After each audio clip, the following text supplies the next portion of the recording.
Hi, welcome back to the Form 5 chapter Electronic. Last part we have finished the full wave rectifier, which is the application for our diodes. So today we're going to look at the other one, which is transistor. Okay, that one is our 4.3 understanding of transistors. Okay, understanding of transistor. So first we're going to look at the type of transistor that we have, or we might call it category of transistor. So there are transistor that is called BJT. This one means is a bipolar junction transistor. Okay, bipolar junction transistor.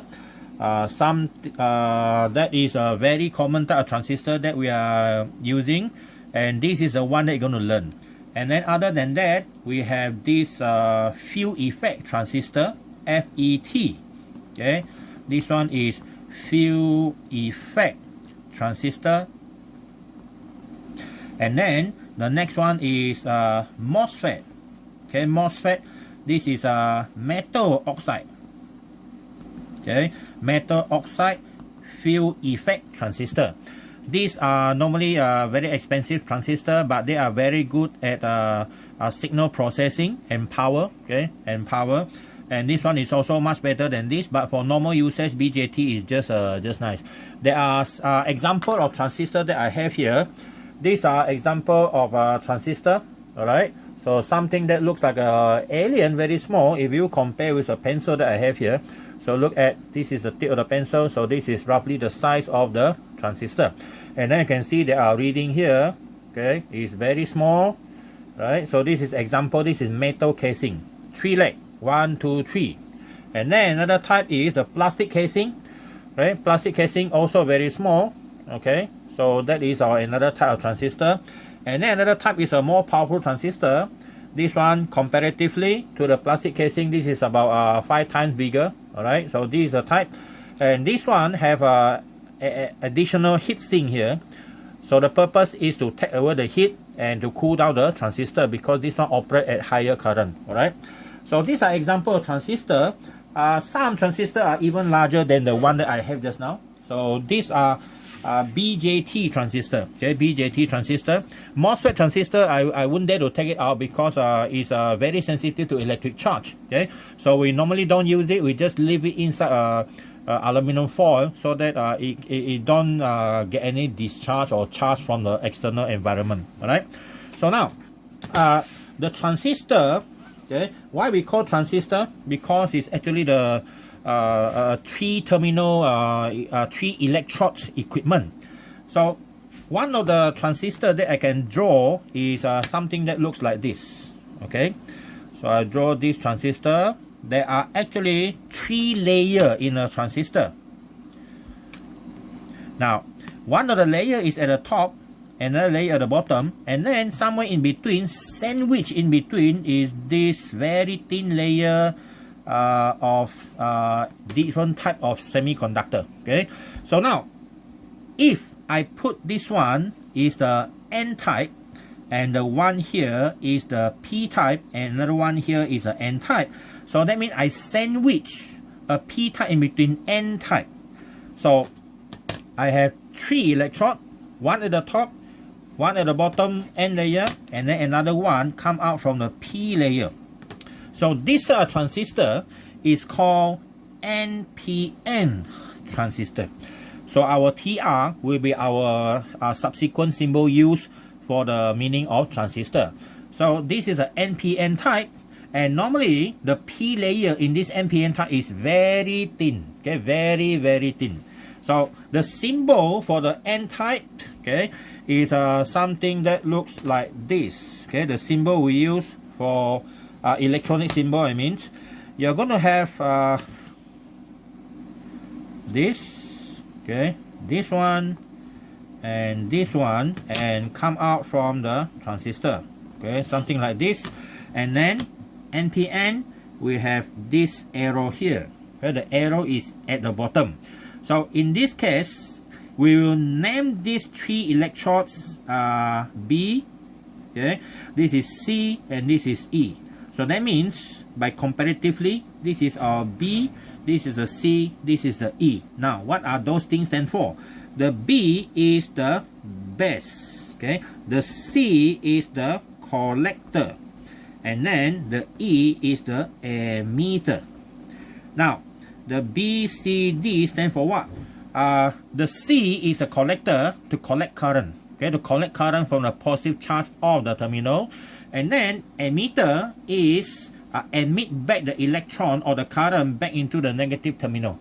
Now the B, the base, means this B is the one that actually control whether it allows the current to move from C into E or not. If the transistor is off, that means B has totally no current and no voltage here. So C cannot go to E.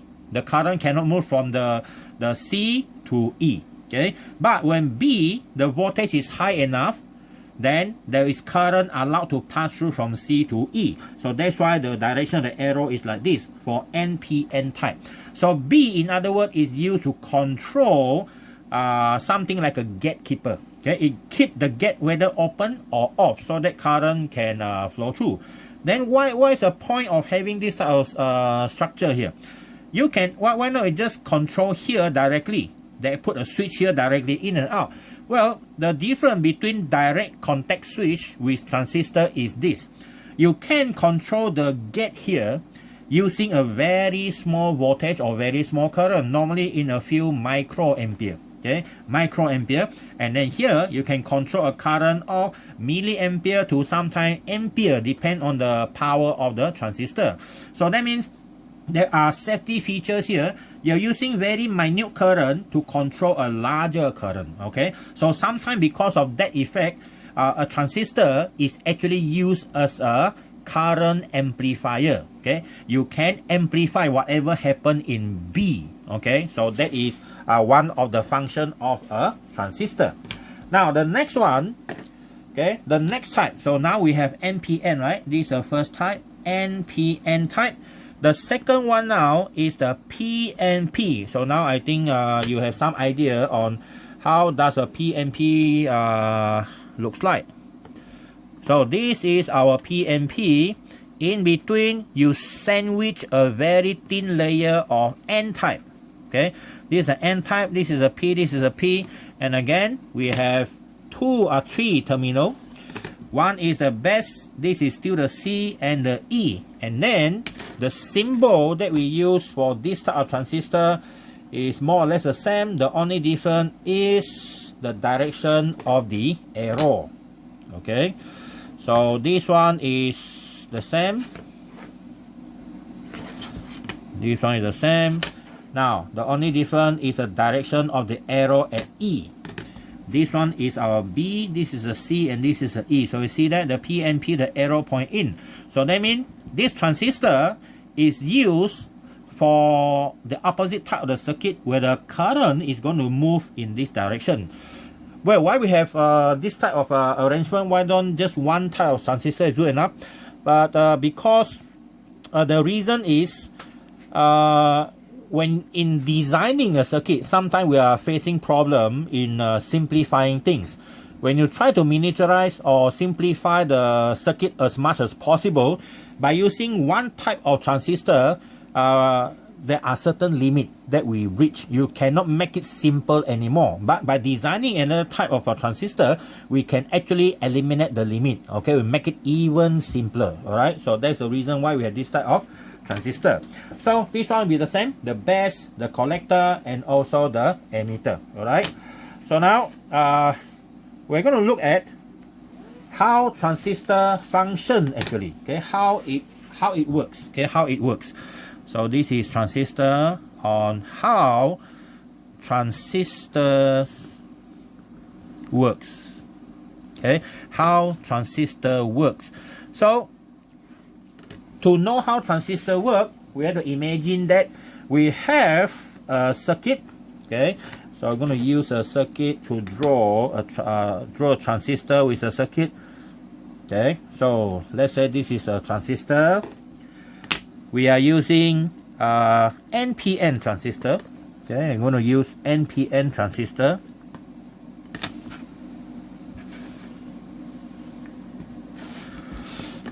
Alright, so that is a B.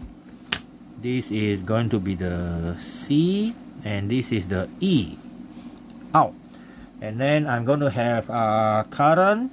Okay, used to measure current here. You need meter, okay, multimeter.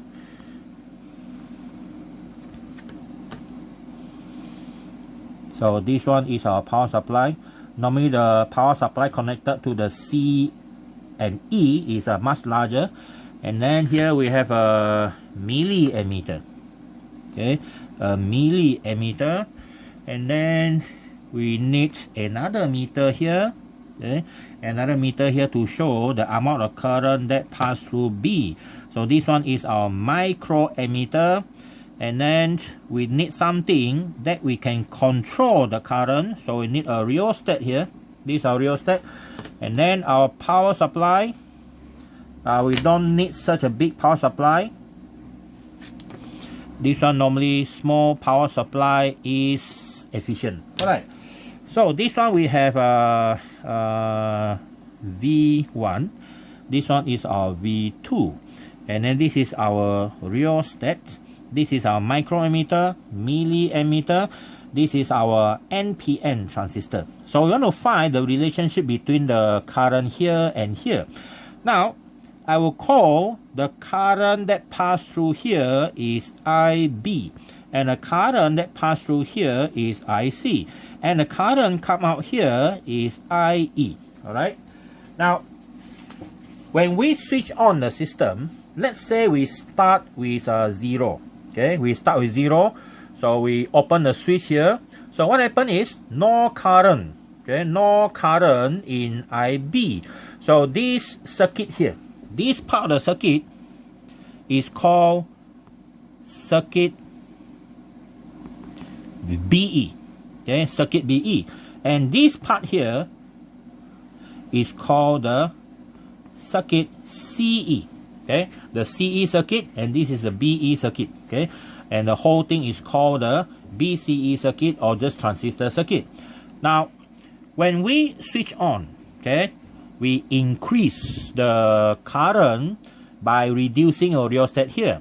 So when you increase your current at B, you're going to also increase the current at C. So there is something that looks like this for the graph of current IC against current IB.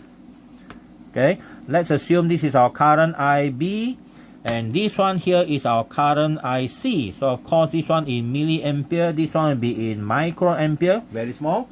Now what we get is this type of graph. Okay, this type of graph here, it might go up quite straight initially.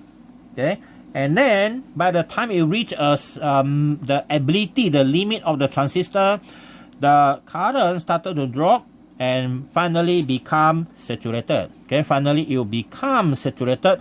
So that is our saturation current for this transistor. Okay, of course you can increase to get another type of graph here by changing the voltage here, by changing the voltage here and here, so that you can get higher one or you get a lower one. But in our case here, we need one is enough to tell you the story. Now, you see that if your transistor operate at a current here, so no matter what changes that you have in your IB, especially from this part here when it started to curve.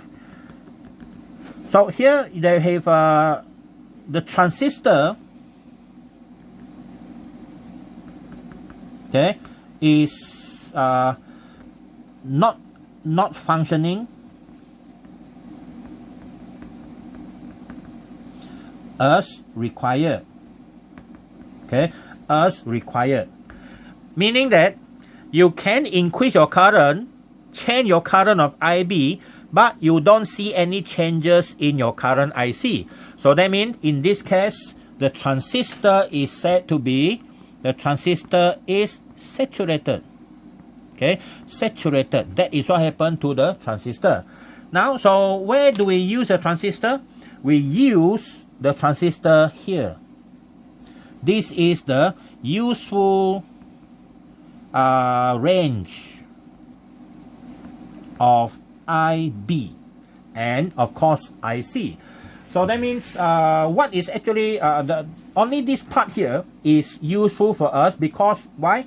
You can see that your IC, okay, your IC here is actually directly proportional to your IB. So we want a linear relationship for the transistor so that we can predict what happened. So that's why when you use an electronic gadget, normally one of the very important thing is, number one, you must fix the power supply. When I give you a 3-volt battery, use 3-volt battery. Don't go and double the power supply by thinking that your equipment is going to operate at a higher efficiency and more powerful. You end up with a dead equipment, okay? Spoiled equipment, or you need a repair, okay? So that is the number one.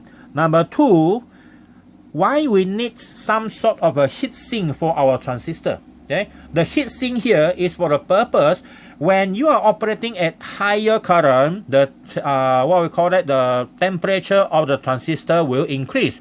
When temperature of transistor increases, the resistivity of the transistor will increase further.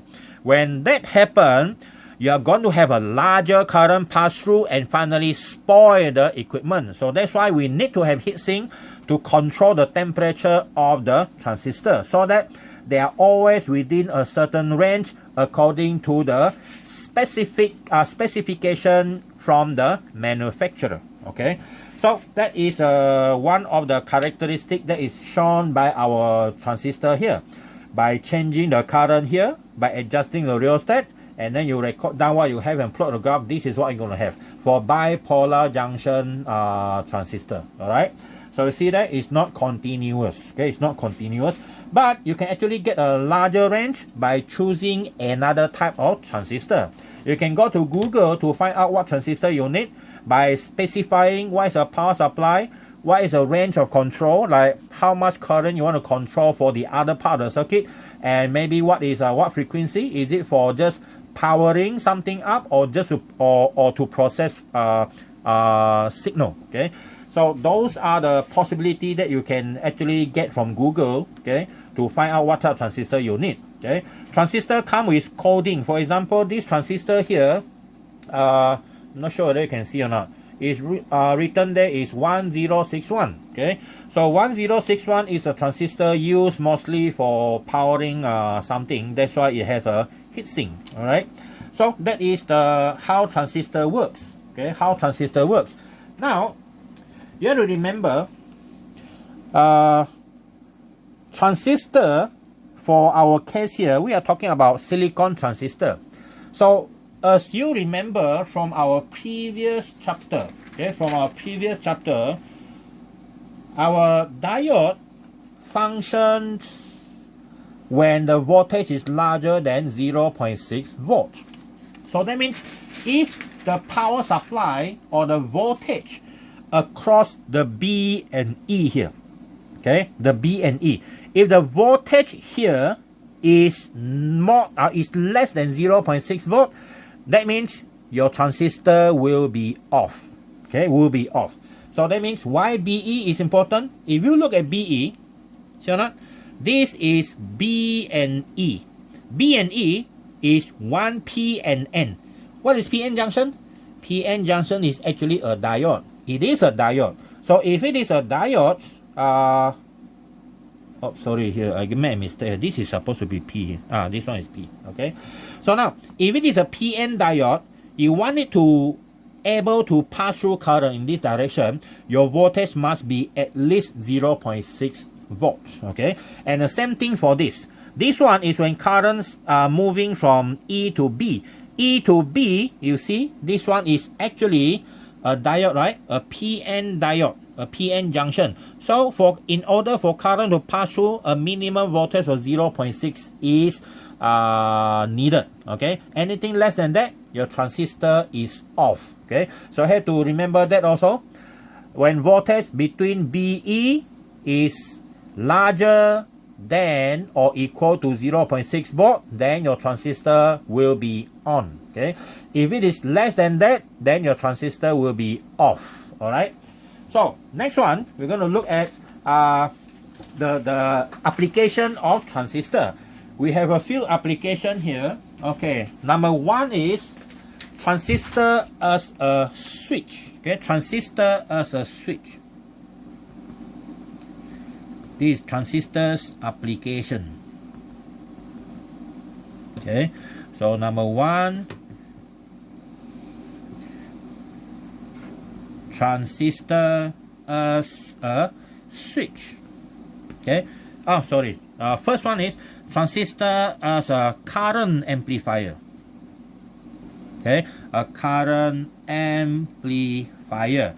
Current amplifier means you amplify the signal or the current. Okay, transistor, even though we say electronic gadget normally work on DC current, it needs DC to power it up, but it can actually use to process AC signal, like our voice. Okay, our sound is one of the example of signal.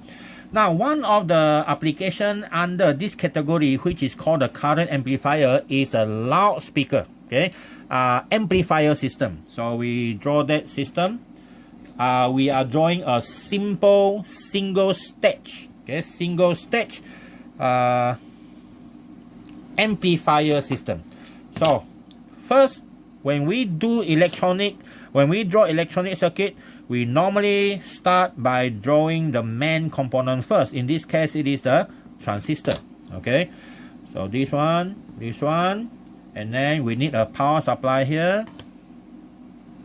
Okay, this is our C, this is the E, and a power supply here, DC power supply. Okay, DC power supply, and the other side here will be our B circuit. Okay, the B circuit. Now,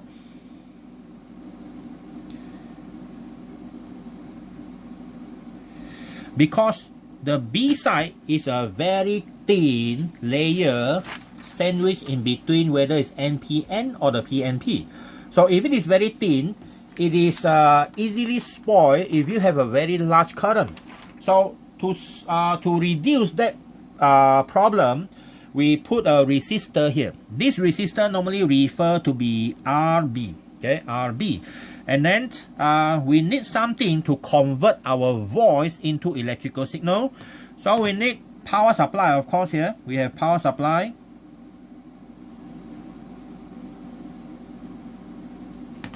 Right, and then we need a microphone. Okay, we need a microphone.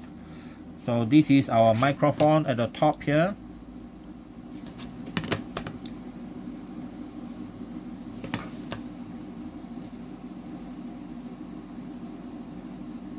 Okay, so that is our mic. Okay, the mic, and then this is a connection for the mic, and then we need something else. Okay, we need something else.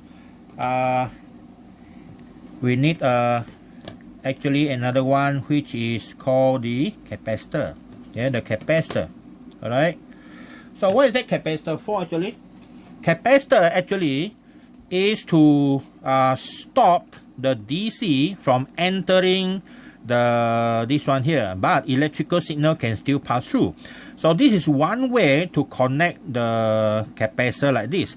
But sometimes, if the power supply coming from the same power supply, when they share power supply, our capacitor will be connected to here rather than here. Okay, but in this case, it's understood that we use that capacitor to actually filter out our DC. So our power supply here cannot enter this area, but no current can enter here, no DC current, but only electrical signal. Okay, only electrical signal pass through here. So this is our mic, and this is our V1, this is our V2. Now, whatever you do here, when you record your voice, when you speak into the microphone, you are producing electrical signal up and down, like your heartbeat on the oscilloscope. And then it will disturb the B here. Okay, it will disturb this one. And then what happens is, when you have B disturbance, you're going to have a larger disturbance at this part of the circuit, the CE circuit. When BE is disturbed, CE will disturb the amplitude. Because of the amplification of the circuit, the disturbance here will be much larger than the one in BE. Okay, so now how do we make that one produce sound? We need a speaker. Okay, you need a speaker.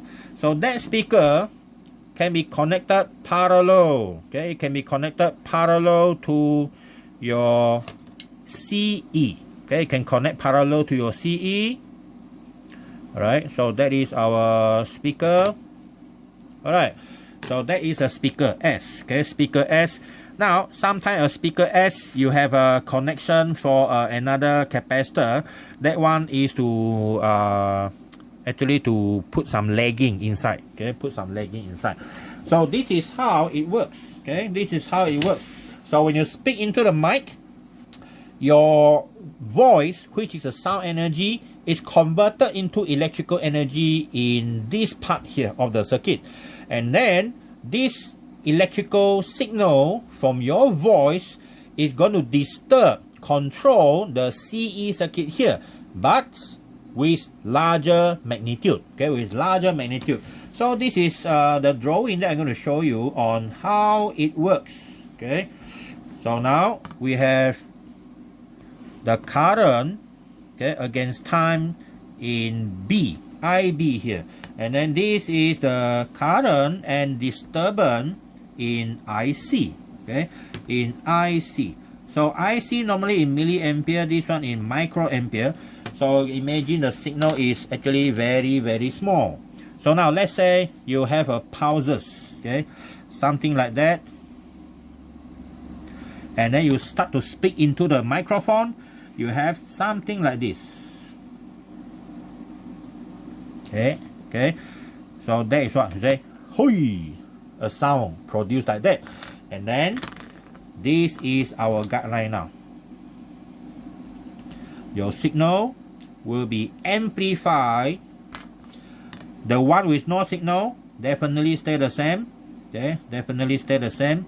But the one with signal is going to amplify much larger here. Going to have this one is here, and this one is here, let's say. So now we have this larger signal. So now the shape are the same. Okay, the shape are the same, frequency are the same. So that means when you speak into the microphone, it come out there, I still recognize who is speaking into the microphone. Alright, so that is what we call amplification.